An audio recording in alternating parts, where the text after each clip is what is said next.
예, 우리 같이 인사 나누겠습니다. 잘 나오셨습니다. 은혜 받고 돌아갑시다. 예, 또 감기 조심합시다.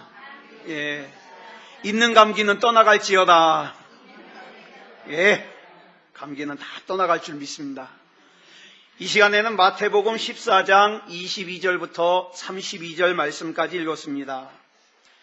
말씀의 제목은 인생 앞에 바람과 물결을 만날 때입니다. 인생 앞에 바람과 물결을 만날 때. 우리는 교회에 예배드리러 와서 하나님께서 나의 주인이심을 고백하는 거, 또 내가 하나님을 믿는다고 고백하는 거, 이건 그리 어려운 일이 아닙니다.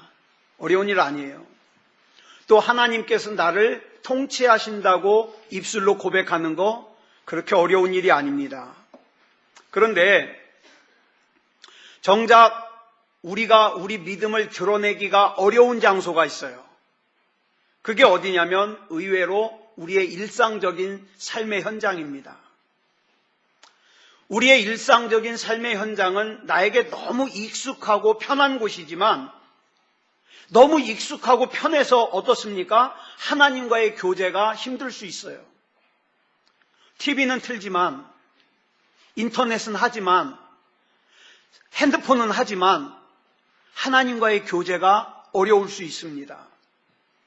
그뿐만 아니라 우리가 일상생활을 하다 보면 예상치 못했던 어려운 문제들을 만날 때가 많아요. 오늘 본문에서는 그 어려운 문제들을 뭐라고 표현하고 있느냐? 바람과 물결이라고 표현하고 있습니다. 여러분, 믿음 있는 여러분들 잘 들어보세요. 내가 일상적인 생활 가운데서 주님이 살아계신 거는 믿어요. 주님이 살아계신 건 믿겠는데, 그 주님께서 내 삶에 대하여 관심이 없는 것처럼 느껴질 때가 있어요. 어떤 사람이 간증을 해요. 저 사람은 어떻게 저렇게 희한한 경험을 다 했을까? 부러워합니다. 또 그 사람에게 그렇게 하나님이 역사하신 거 의심하지 않습니다. 그래 막 박수도 칩니다. 문제는 그 하나님의 역사가 나의 삶에서도 일어날 수 있다는 게 믿어지질 않는 거예요. 저 사람은 가능하겠지만 나는 불가능할 거야. 나는 그런 일과 상관이 없을 거야. 이렇게 기대하지 않습니다. 오늘 본문을 보면, 오늘 본문의 사건 앞에서는 무슨 일이 있었냐면, 여러분 잘 아시는 오병이어의 기적사건이 있었습니다. 보리떡 5개와 물고기 2토막으로 엄청나게 많은 사람들이 먹고 배불리 먹고, 너무 배불러서 버린 걸 갖다가 긁어 모았더니 12바구니가 남았어요. 예수님의 제자들은 이 기적을 옆에서 그냥 보기만 한 것이 아니라 직접 어떻게 했어요? 떡과 물고기를 들고 가서 띄워줬잖아요. 이 기적의 중심에서 자기들이 체험한 거예요. 여러분 보세요. 내가 띄워주는 걸 먹고 사람들이, 그 많은 사람들이 배불리 먹고 남았어요. 이 기적은요, 여러분 흔히 옛날에 입신한다 그러죠. 기도하다가 입신하는 기적보다 더 대단한 기적이에요. 막 금가루가 떨어지는 기적 있죠. 한때 유행했던 이가 금으로, 이 아말감이 금으로 변하는 기적. 다리가 짝짝이라서 다리를 절었던 사람이 다리가 똑같아져서 똑바로 걷는 이 기적. 이런 기적보다 더 놀라운 기적이 뭡니까? 오병이어의 기적의 현장에서 내 손으로 물고기와 떡을 띄워줬더니 그 많은 사람들이 배불리 먹고 남은 기적이에요. 보세요. 내가 떡을 띄워주는데, 내가 물고기를 띄워주는데, 띄워주고 나면 원상복구가 됩니다. 얼마나 놀라워요. 아마도 온몸에 전율이 느껴지는 그런 기적을 경험했을 겁니다. 그런데 오늘 본문의 사건은 바로 이 오병이어의 사건 직후에 이 제자들이 예수님과 잠깐 떨어져 있는 동안에 일어난 사건이에요. 자, 오병이어의 기적을 방금 전에 봤습니다. 여러분, 하나님의 기적을 봤다는 건 무슨 뜻이에요? 믿음이 증명됐다는 거예요. 예수님이 믿어져요. 예수님이 하나님의 아들이라는 게 확실하게 믿어져요. 그런데 그 직후 예수님과 잠깐 떨어져 있는 이 제자들의 삶의 현장에 뭐가 불어닥치느냐? 바람과 물결이 불어닥칩니다. 그런데 처음에는 이 제자들이요, 그렇게 겁내지 않았어요. 왜? 이 갈릴리라고 하는 이 환경이 어떻습니까? 자기들이 태어나서 잔뼈가 굵은 곳이기 때문에 너무 익숙해요.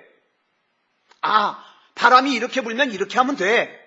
아, 내가 이제까지 그래 왔어. 너무 익숙해요. 그래가지고 자기들의 온갖 지금까지 알고 있는 방법을 다 사용해서 그 바람과 물결을 극복하려고 애를 썼어요. 그런데 극복이 되지를 않아요. 그래가지고 이 제자들이 이제는 더 이상 방법이 없다고 나가 떨어졌을 때의 시간이 언제냐? 성경에 보니까 밤사경 이렇게 얘기하고 있어요. 밤사경은 우리 시간으로 말하면 새벽 3시에서 6시 사이입니다. 자, 보세요. 여러분, 이 갈릴리는요, 굉장히 넓은 호수지만, 근데 여러분, 이 갈릴리가요, 건너편이 보여요. 저도 성지순례 안 가봤으니까 보인대요. 가본 사람들이 보인대요. 금방 건너갈 것 같대요. 건너편이 보이니까. 그런데 여러분, 성경에 보니까 해질 무렵에 어떻게 해요? 배를 타고 이 제자들이 갈릴리를 건너기 시작했어요. 여러분, 해가 언제쯤 져요? 보통 뭐 한 7, 8시쯤 지잖아요. 그죠? 그때쯤에 배를 타고 건너기 시작했어요. 그러니까 넉넉 잡고, 그래요, 밤 9시경, 풍랑이 일어난 때를 밤 9시라고 치자고요. 자, 그러면 밤 4경에 예수님이 오셨으니까 무려 그 갈릴리에서 몇 시간 동안 고생한 거예요. 아무리 못 잡아도 6시간 이상. 예? 바람과 물결 때문에 6시간 이상 고생을 한 거예요. 자, 바로 앞에 있었던 오병이어의 기적과 굉장히 반대되는 현상이죠. 밝은 대낮에 예수님과 함께 있을 때에는 오병이어의 기적을 직접 경험했습니다. 그런데 캄캄한 밤에 더 문제는 예수님이 여기 안 계셔요. 그런 가운데서 제자들끼리 바람과 물결과 사투를 벌이고 있어요. 여러분, 방금 전에 오병이어의 기적을 경험했지만 바람과 물결은 불더라. 잘 들으세요. 여러분이 하나님을 만났어요. 여러분이 성령으로 충만해요. 나는 하나님 살아계신 게 100% 믿어져. 하나님께서 나를 구원하신 게 내가 100% 믿어져. 이걸 갖다가 우리는 증명된 믿음이라 그러는데, 이 증명된 믿음을 가져도 여러분의 삶에는 반드시 바람과 물결이 일어날 겁니다. 일어날 거예요. 여러분, 예수 믿었으니까 남은 인생 여러분들은 편하게 살 거야. 그 거짓말에 속지 마십시오. 분명히 바람과 물결은 일어날 겁니다. 그런데 이 바람과 물결을 만났을 때 처음에 생각하는 생각이 뭔지 아세요? 나 예전에도 이런 일 만났어. 예전에 이런 문제를 만났을 때는 이렇게 해결하면 됐어. 그리고 그 방법을 씁니다. 크게 두려워하지 않아요. 왜? 예전에도 해결해 본 경험이 있거든요. 그런데 문제는 내 방법을 이것저것 다 써봤는데도 이 문제가 해결이 안 되는 거예요. 도저히 방법이 없는 거예요. 그랬을 때에 우리의 마음에 뭐가 몰려오기 시작하느냐? 낙심이 몰려오기 시작해요. 그러면서 하나님을 원망합니다. 아니, 어떻게 오병이어의 기적을 행하신 하나님께서 이 정도 바람과 물결을 잠잠하게 해주지 못하지? 내가 혹시 잘못 믿는 거 아니야? 내가 신앙생활하는 거 지금 헛짓하고 있는 거 아니야? 이런 생각이 파고든다 이 말이에요. 근데요, 놀라운 것이 예수님의 제자들이 갈릴리 바다에서 이 바람과 물결과 사투를 벌이고 있는 것을 예수님이 이미 보고 계셨어요. 알고 계셨어요. 그러다가 예수님이 언제 이 제자들에게 오셨냐? 가장 어두운 시간에, 제자들이 가장 힘들어할 때 왜 그랬을까요? 좀 진작에 오시지. 이유가 있어요. 만약에 일찍 예수님이 오셨다면 이 제자들이 뭐라 그럴까요? 아니, 내 힘으로도 해결할 수 있는데, 아니, 예수님 괜히 오셨어요. 응? 그럴 거라 이 말이에요. 그러니까 예수님께서는 이 제자들이 예수님을 필요로 할 때, 예수님이 아니면 안 될 때, 그래서 여러 번 강조하는 거예요. 우리 인생은 주님이 아니면 안 된다는 거예요. 그래야만 주님이 역사하셔요. 나 주님 아니어도 돼. 왜냐고? 나 통장에 돈 많아. 나 주님이 아니어도 돼. 왜냐고? 나 건강해. 나 젊음이 있어. 그러면 주님이 역사 안 하셔요. 여러분, 이 제자들이 예수님이 처음에 물 위를 걸어오실 때 두려워했다 그랬어요. 왜 두려워했느냐? 예수님이 물 위를 걸어와서 두려워한 게 아니에요. 우리나라 어부들도 마찬가지지만 여러분, 어느 나라거나 배를 타는 어부들은요, 귀신을 무서워합니다. 그래가지고 어떻게 해요? 아주 귀신을 섬겨요. 배 떠나기 전에도 어떻게 합니까? 바람을 다스리는 귀신님, 바람이 잔잔하게 해주시고 바다가 잔잔하게 해주시고 그러고 출항해요. 이 당시에도 어부들에게는 이 바다가 귀신들의 영역이라고 하는 미신이 있었어요. 그러니까 지금 이 예수님의 제자들도 이 호수나 이 바다, 이 갈릴리는 하나님이 통치하시고 역사하시는 하나님의 영역이라는 걸 믿기보다 누구의 영역이다? 귀신의 영역이다. 그러니까 물 위로 예수님이 걸어오시니까 귀신인 줄 알았어요. 두려웠어요. 저와 여러분도 마찬가지예요. 여러분이 삶에서 만나는 문제, 왜 그것 때문에 걱정하십니까? 자꾸 이런 생각이 드는 거예요. 이거는 하나님의 영역이 아닐 거야. 교회에서 예배드리고 기도하는 것은 하나님의 영역이지만 내가 사업장에서 돈 버는 것은 하나님의 영역이 아닐 거야. 내가 학교에서 공부하는 것은 하나님의 영역이 아닐 거야. 재물을 풍성하게 주는 건 하나님의 영역이 아닐 거야. 그러니까 기도 안 해요. 배우자를 고를 때도 마찬가지예요. 이건 하나님의 영역이 아닐 거야. 그러니까 어떻게 고릅니까? 내가 보암직도 하고 마누라로 삼을 만큼 이쁘면 결정해버려요. 그리고 어떻게 해요? 남은 평생 맞고 살아요. 왜? 배우자 결정은 하나님의 영역이 아니라고 생각하는 거예요. 그러니까 내 마음대로 결정해도 된다고 생각해요. 자녀는요. 자녀도 하나님의 영역이 아니라고 생각해요. 내 거라고 생각해요. 그래서 어떻게 합니까? 내 마음대로 내 뜻에 합당하게 기르려고 그래요.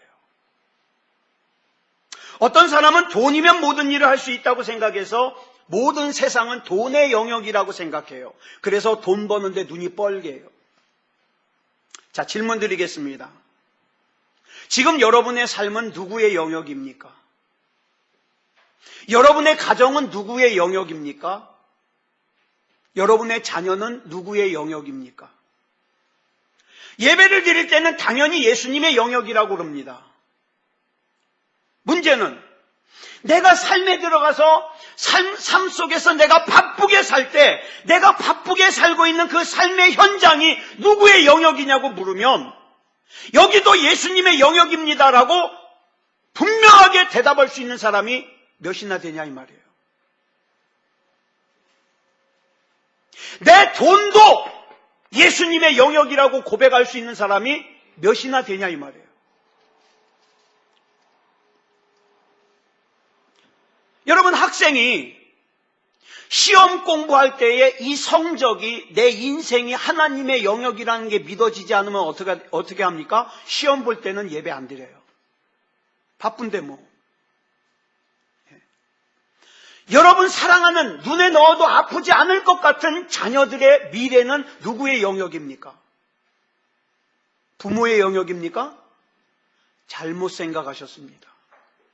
여러분, 부모가 자녀에게 해줄 수 있는 거 그다지 많지 않아요. 착각하면 안 돼요. 그러다 보니까 신앙생활을 하면서도 이 영역이 하나님의 영역이라는 게 믿어지지 않으니까 어떡합니까? 이 영역은 나도 어쩌지 못하지만 하나님도 어쩌지 못할 거라고 생각해요. 그래서 어떻게 해요? 두려워해요. 걱정해요. 염려해요. 그러다 보니까 하나님께 기도하기보다는 다른 도울 수 있는 조건들을 찾아다니기 시작합니다. 힘 있는 사람, 높은 자리에 있는 사람, 잘생긴 사람, 인맥 있는 사람, 돈 많은 사람. 여기서부터 믿음다운 믿음이 깨지기 시작하는 거예요.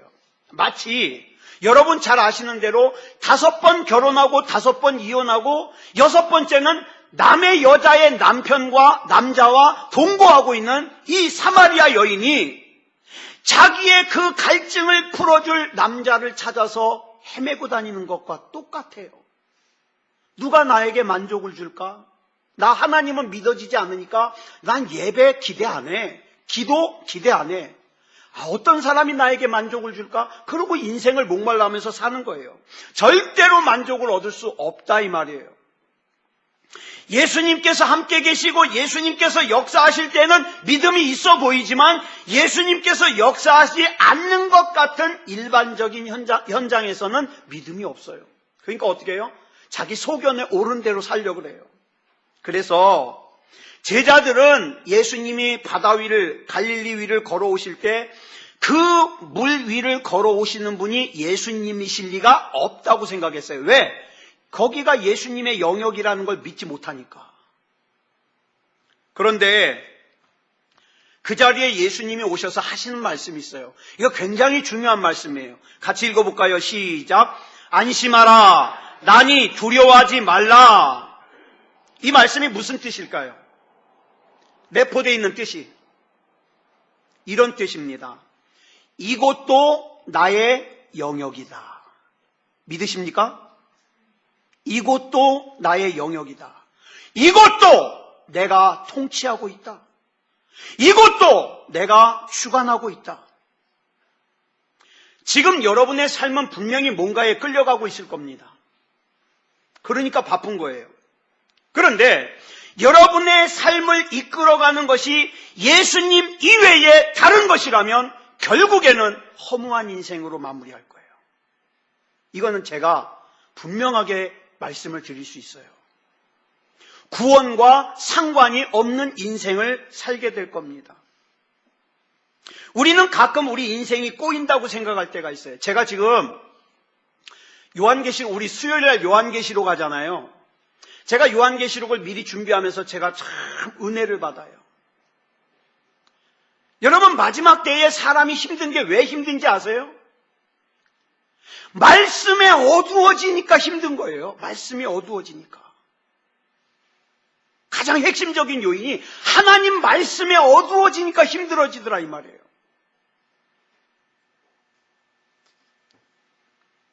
여러분, 정말 여러분이 만약에 꼬인 인생을 살 때 이런 생각을 하게 돼요. 이건 사탄마귀 때문일 거야. 그래서 영적 전쟁을 한다 그래요.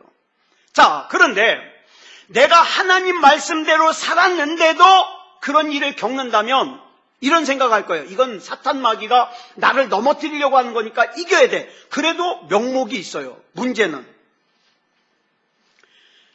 내가 하나님을 잘 믿고 있는데, 하나님 말씀대로 살았는데 이상하게 사탄마귀가 아니라 하나님께서 나를 힘들게 하신다는 그런 것이 느껴질 때가 있어요.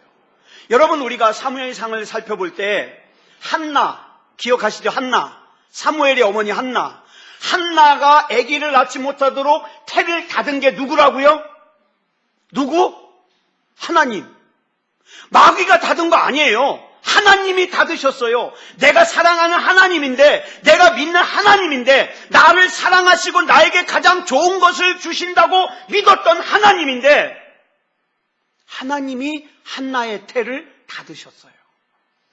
이때 우리 마음속에 드는 생각이 뭐예요? 배신감이에요. 하나님이 나한테 왜 이러지? 하나님 믿어도 소용없는 건가? 우리가 예수를 믿으면서 살다가 보면 가끔 이런 생각이 들어요. 내가 예수 믿어서 더 고생한다는 생각이 들 때가 있어요. 예수 안 믿고 내 맘대로 살면 덜 고생할 것 같은데 예수 믿어서 고생을 많이 한다고 생각해요. 이 바다가 하나님이 통치하시는 곳이라면 당연히 바람과 물결이 일어나지 말아야 된다고 생각해요. 자, 그때 바람과 물결이 일어나는 그 풍랑 속에서 베드로가 이렇게 얘기를 합니다. 시작. 주여, 만일 주님이시거든 나를 명하사 물 위로 오라 하소서. 이 말을 언뜻 들으면 주님 앞에 시비 거는 것 같아요. 주님이 맞으십니까? 주님이 맞으시다면 나를 물 위로 오라 하십시오. 그렇지 않으면 하나님이 아니십니다. 저 이렇게 기도하는 사람 많이 만나봤어요. 하나님이 이 문제 해결해 주시면 하나님 살아계시고, 이 문제 해결 안 해주시면 하나님 살아계신 거 못 믿겠습니다. 근데 그런 뜻이 아니에요. 이건 믿음의 고백입니다.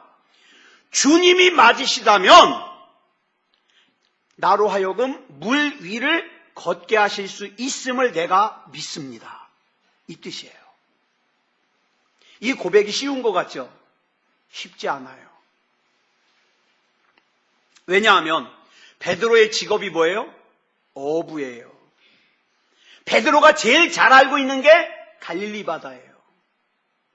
그래서 무식한 베드로지만 뭐는 알고 있어요? 사람은 절대 물 위를 걸을 수 없다는 건 알고 있어요. 그러나 이 베드로의 고백을 보십시오. 사람이라면 절대로 물 위를 걸을 수 없다는 것이 상식이지만 주님이시라면 이 상식을 뛰어넘어 뭔가를 하실 수 있음을 내가 믿습니다. 이 고백이에요. 그랬더니 예수님이 오래요. 오라! 여러분, 믿음은요, 우리 하나님께서는요, 이따금씩 이렇게 우리로 하여금 상식을 뛰어넘게 하실 때가 있어요. 왜요? 우리 믿음을 더 크게 하시려고. 왜냐하면 우리에게 있어서의 상식적인 생각은 뭐예요? 절대로 사람은 물 위를 걸을 수 없다예요. 근데 예수님의 상식은 물 위를 걸을 수 있다예요. 그죠? 물 위를 걸을 수 없다는 나의 상식과 물 위를 걸을 수 있다는 예수님의 상식이 충돌을 합니다. 그래서 예수님께서는 예수님의 상식을 베드로에게 메시지로 주시는 거예요. 그 메시지가 뭐예요? 오라. 우리가 믿음을 가지고 우리의 상황과 한계를 뛰어넘는 소원을 가지고 기도를 할 때 예수님은요, 예수님의 상식으로 그것을 허락하신다는 거예요. 이것을 수많은 사람들이 경험합니다. 근데 쉬운 게 아니에요. 저는 우리 새소망교회 성도들이 이걸 다 경험하기를 축복합니다. 예. 문제가 뭐냐? 베드로가 물 위를 걸었지만 어떻게 했어요? 곧 물에 빠졌어요. 물 위를 걸었지만 물 속에 빠졌어요. 어떤 사람들은요, 이렇게 물 속에 빠지는 것이 무서워서 아예 물 위를 걸을 생각을 안 해요. 베드로가 왜 물에 빠졌다고요? 주님만 바라보고 가다가 바람과 물결을 보니까 갑자기 무서워졌어요. 그래서 빠졌어요. 자, 우리가, 여러분 잘 들으세요. 중요한 말씀을 드려요. 우리가 신앙생활 할 때에 우리의 신앙과 가장 충돌을 많이 하는 게 뭔지 아세요? 내가 가장 익숙한 거예요. 내가 가장 익숙한 것이 하나님의 믿음과 충돌을 해요. 그래서 내가 가장 합리적이라고 생각하는 것, 내가 가장 당연하다고 생각하는 것, 이게 맞을 거야. 내 생각엔 이게 100% 맞아. 이것과 하나님이 주시는 믿음이 충돌을 한다니까요. 그러다 보니까 자기가 불신앙이라는 걸 못 깨달아요. 왜? 내 합리적과 내 상식으로는 이게 맞으니까.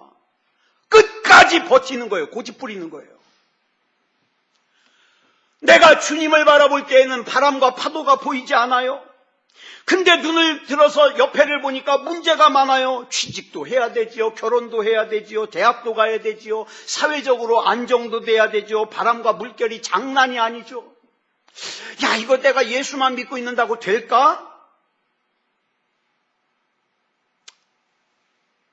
이것이 많은 기독 청년들의 고민이에요.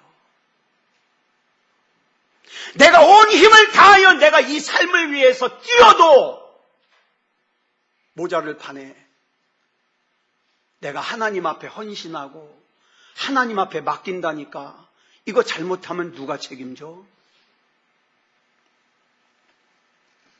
여러분, 신앙이 뭔지 아세요? 자주 강조드리지만 교회 나오는 게 신앙이 아니에요. 신앙은요, 내가 지금 누구를 보느냐가 신앙이에요. 내가 누구를 지금 보느냐. 내가 하나님을 보는데 이 하나님을 위해서라면 내가 죽어도 두렵지 않다. 이게 신앙이에요. 근데 이게 무서우면 어떡합니까? 세상과 양다리 걸쳐야 되거든요. 돈도 벌어야 되고 하나님도 믿어야 되고 세상 재미도 봐야 되고 하나님도 믿어야 되고 그러니까 이쪽 저쪽이 다 안 되는 거예요. 여러분 기억하십시오. 베드로가 예수님과 바람과 물결이 다 볼 수 없었듯이 둘 중에 하나만 봐야 됩니다. 하나만 봐야 돼요. 둘 다 보려고 그러면 어떻게 돼요? 양다리 걸치다가 가랑지 찢어져요. 저와 여러분에게 하나님의 말씀이 분명하고 하나님의 인도하심이 분명하고 하나님의 역사하심이 분명하다면 선택이 분명하잖아요. 그런데 내가 하나님이 살아계신 건 알겠는데 어떻게 하나님 앞에 전부 다 걸어? 잘못되면 누가 책임져? 그래서 갈팡질팡하는 것을 성경에서 뭐라고 얘기하냐? 두 마음을 품었다고 그래요. 두 마음 품었다. 원어를 보면 무슨 뜻이냐면 여러분 이쪽 눈은 이쪽 보고 이쪽 눈은 이쪽 보세요. 그럼 뭐가 돼요? 이쪽 눈은 이쪽 보고 이쪽 눈은 이쪽 보면 뭐가 돼요? 예, 사시가 되죠. 여러분 한번 보세요. 아니, 여러분 눈 보니까 재밌네. 그렇게 한번 보세요. 앞에 있는 제가 정확하게 보여요? 안 보여요. 이게 바로 두 마음의 뜻이에요. 두 개를 한꺼번에 보려고 그러니까 하나님이 안 보여요. 믿음이 안 보여요. 그러니까 그 빈자리를 뭐가 차지해요? 두려움이 차지해요. 염려가 차지해요. 주님을 위해서라면 생명까지 드리겠다고 하면서 헌신하고 충성했는데 잘 보세요. 우리 현실적인 문제예요. 내가 하나님 앞에 정말 헌신하고 충성했는데 어느 날 보니까 예수 안 믿는 애들은 더 잘 사는데 나는 내 환경이 영 말이 아니에요. 친구들을 보니까 좋은 회사에 취직하고 결혼도 하고 집도 좋은 집에 살고 안정되게 사는데 나는 아니에요. 그때 가라앉기 시작해요. 하나님이 이게 뭡니까? 남녀관계에서도 마찬가지예요. 예전에 제가 했던 고민이에요. 나는 하나님 앞에서 거룩하게 살려고 정말 자매들에게 눈길 한번 제대로 안 주고 주님만 바라보려고 그랬는데 어느 순간에 보니까 남들은 다 장가갔는데 나만 애인도 없어요. 그러니까 하나님 앞에 기도하는 거예요. 하나님 이게 뭡니까? 그렇다고 여러분 제가 저한테 대시하는 애들이 하나도 없었다고 생각하지 마십시오. 저 그런 사람 아니에요. 저 때문에 잠 못 잔다는 애들이 몇 있었어요. 제가 생각해도 이해가 안 가지만 근데 어떻게 해요? 아니야. 교회 안에서 그러면 안 돼. 그러면서 어떻게 해요? 제가 여러 타일러 써요. 너 이러면 나 교회 떠나야 된다. 그러면서 난 그러면요 하나님이 알아서 돈 많고 예쁘고 늘씬하고 키 크고 연예인 같은 자매 줄 알았어요. 근데 권수연 주더라고. 여러분 이렇게 우리가 현실의 문제를 만났을 때 어떻게 해요? 나만 손해보고 사는 것 같아요. 그 순간 가라앉기 시작합니다. 여러분 헌신을 안 한 게 아니에요.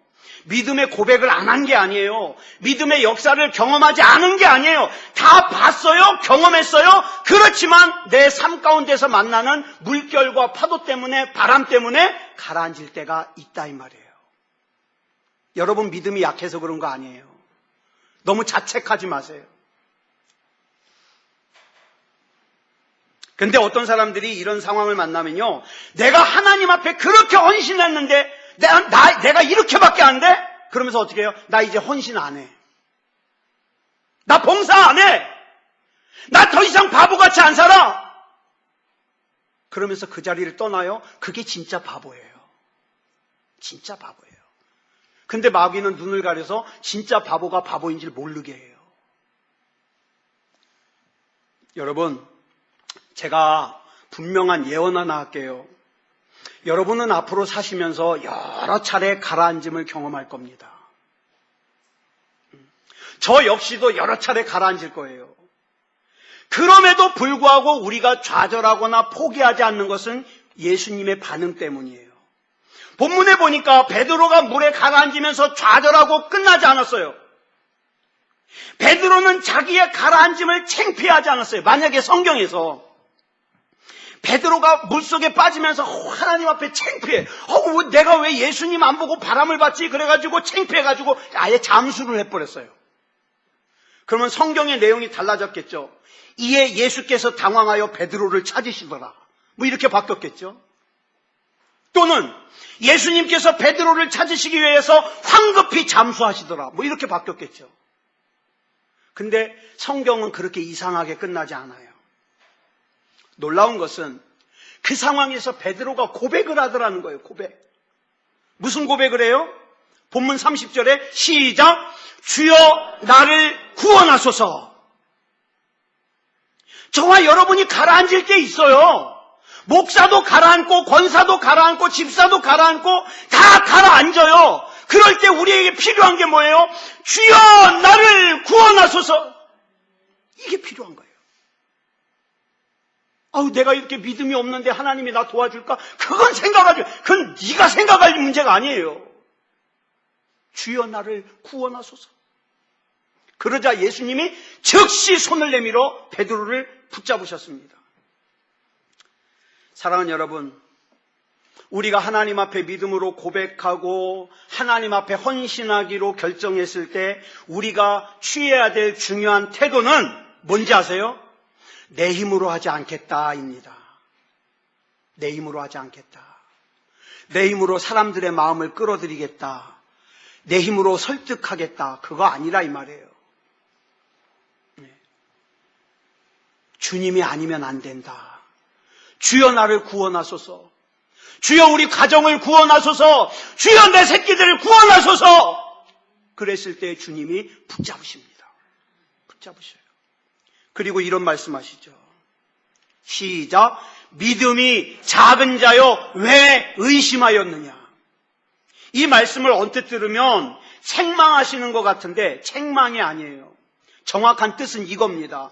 너는 의심하지 않고 물 위를 걸을 수 있는 충분한 믿음이 있는 사람인데 왜 의심했니? 책망의 말씀이 아니라 격려의 말씀이에요. 더 잘할 수 있었는데 안타깝다.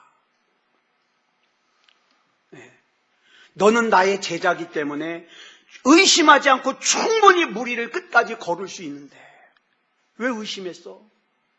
왜 실족했어? 여러분, 여러분의 마음이 가라앉을 때 이 음성을 기억하십시오. 너는 이렇게 가라앉을 사람이 아니다. 너는 이렇게 여기 쓰러질 사람이 아니다. 제 말이 아니에요. 히브리서 10장 39절에 보니까 이렇게 말씀하고 있어요. 시작. 우리는 뒤로 물러가 멸망할 자가 아니요 오직 영혼을 구원함에 이르는 믿음을 가진 자니라. 아멘. 이 영혼을 구원하는 믿음이 어떻게 합니까? 영혼이 잘 되게 하죠. 영혼이 잘 되니까 어떻게 돼요? 범사가 잘 되죠. 범사가 잘 되니까 어떻게 돼요? 영육간에 건강하게 되는 거예요. 베드로가 나중에 보니까 진짜 가라앉았어요. 언제 가라앉았어요? 베드로가 예수님을 3번이나 모른다고 하고 도망가서 가라앉았어요. 이거는 갈릴리에 빠진 것과는 비교할 수 없는 가라앉음이에요. 근데 나중에 예수님께서 그 베드로를 찾아오셔서 요한복음 21장 5절에서 15절에서 뭐라 그럽니까? 시작. 요한의 아들 시몬아, 네가 이 사람들보다 나를 더 사랑하느냐? 여러분, 우리 주님은 저와 여러분의 약함을 책망하지 않습니다. 뭐만 확인하세요? 너 아직도 나 사랑하냐? 예, 주님. 제가 주님 사랑합니다. 그래. 내가 너를 믿고 맡긴 사명 감당하지 않겠니? 주님. 이렇게 베드로를 격려하신 예수님께서 베드로와 함께 배에 함께 오르셔서 바람과 파도를 잠잠하게 하십니다. 사랑하는 여러분, 저와 여러분 신앙생활할 때 두 가지 꼭 기억하십시오. 나라고 하는 존재는 바람과 물결 앞에서 아무것도 할 수 없는 존재다. 예. 여러분 자신을 그다지 대단하게 생각하지 마십시오.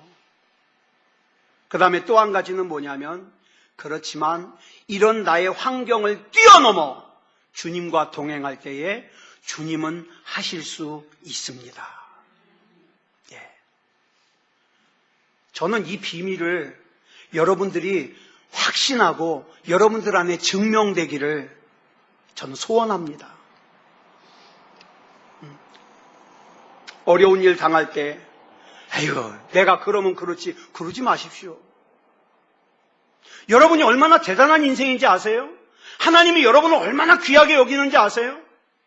여러분 한번 생각해 보세요. 여러분 자녀가 어디 밖에 나가가지고 뭐 잘못되면 아이고 내가 그렇지 뭐 내가 뭐 예? 그러면 얼마나 가슴 아파요. 그 부모는 얼마나 기대하고 있는데. 아니야. 너 지금 힘들지만 앞으로 네 인생에 펼쳐질 걸 생각하면 지금 당하는 거 이거 아무것도 아니야. 왜냐고? 내가 너를 위해서 기도하고 있거든. 하나님이 너 책임지실 거거든. 그렇죠? 저는 한 2, 3일 전에 아주 충격적인 말을 들었어요. 저희 집 애를 데리고서 차를 타고 운전하는데 제 친구가 지금 성결대학교 교수로 있는 얘기를 저희 집에 하고 있는데 아빠 성결대학교 나왔어? 와, 아빠 4년제 나왔네? 그래, 임마, 거기 나왔으니까 목사하지. 난 아빠 전문대 나온 줄 알았어. 왜? 그랬더니, 그렇게 아빠 똑똑하게 안 보여. 이걸 내가 어떻게 받아들여야 되나? 야, 임마, 아빠 거기 대학원까지 나왔어. 그렇게 안 보인다니까? 그러더니 그다음부터 어떻게 하는지 아세요? 저만 보면 아빠 4년제 뭐 이러고 지나가요. 그러니까 제가 금요일도 말씀드렸죠. 내 딸에게도 그렇게 보이는 무식한 나를 하나님이 들어 쓰셔서 새소망교회 목사가 되게 하시니 우리 하나님 놀라우시다. 여기서 아멘 했으면 저 상처받았어요. 근데 하나도 아멘 안 하네. 여러분, 여러분의 상식으로 여러분 인생 보지 마시고 하나님의 상식으로 보시기 바랍니다. 예? 하나님의 상식으로 여러분의 가족을 보시기 바랍니다. 하나님의 상식으로 우리 교회를 보시기 바랍니다. 하나님의 상식으로 이 나라 이 민족을 보시기 바랍니다. 그리고 기도하시기 바랍니다. 그래서 우리 반주 준비해 주시고요. 우리가 이 찬양의 가사처럼 세상이 막 흔들리고 사람들이 아무리 변해도 하나님을 향한 내 믿음, 하나님을 향한 내 사랑은 변하지 않습니다. 우리 이것을 고백하면서 이 찬양 부르고 합심으로 기도하겠습니다.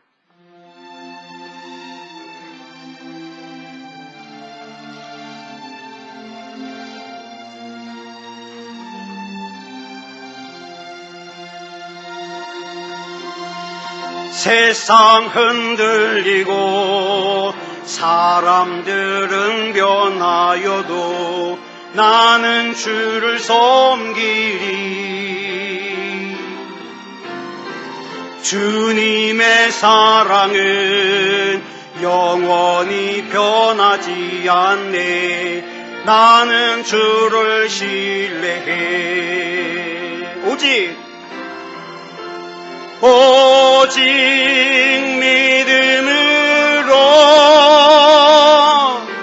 믿음으로 내가 살리라. 오직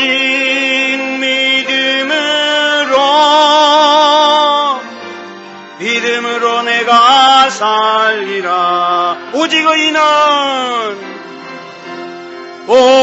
오직 의인은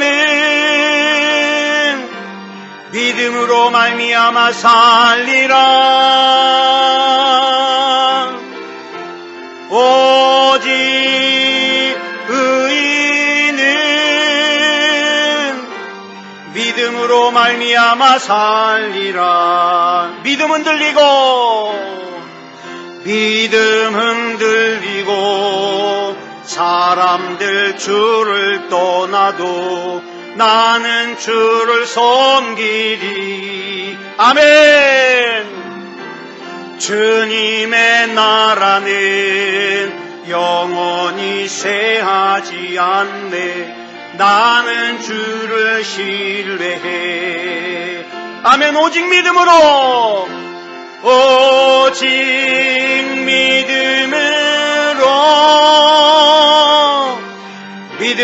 내가 살리라. 오직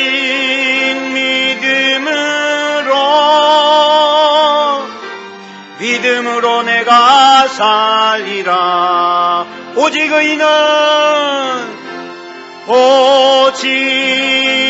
의인은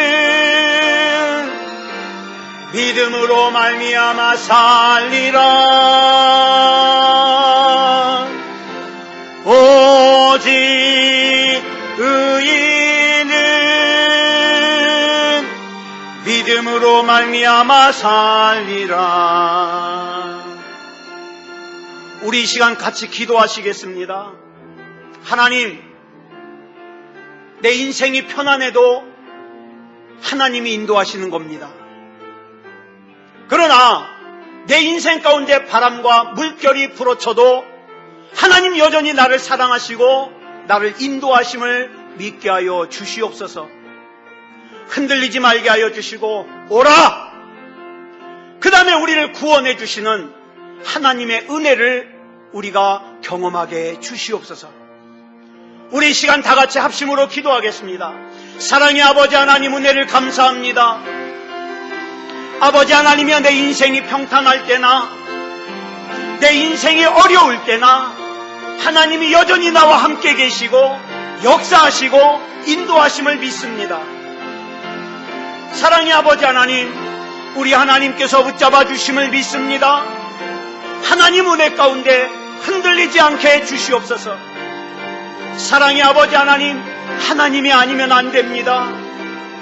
아버지 하나님이여, 넘어지지 말게 하시고 더욱더 주님과 친밀해지게 하시고 어떤 상황 가운데서도 믿음다운 믿음이게 하여 주시옵소서.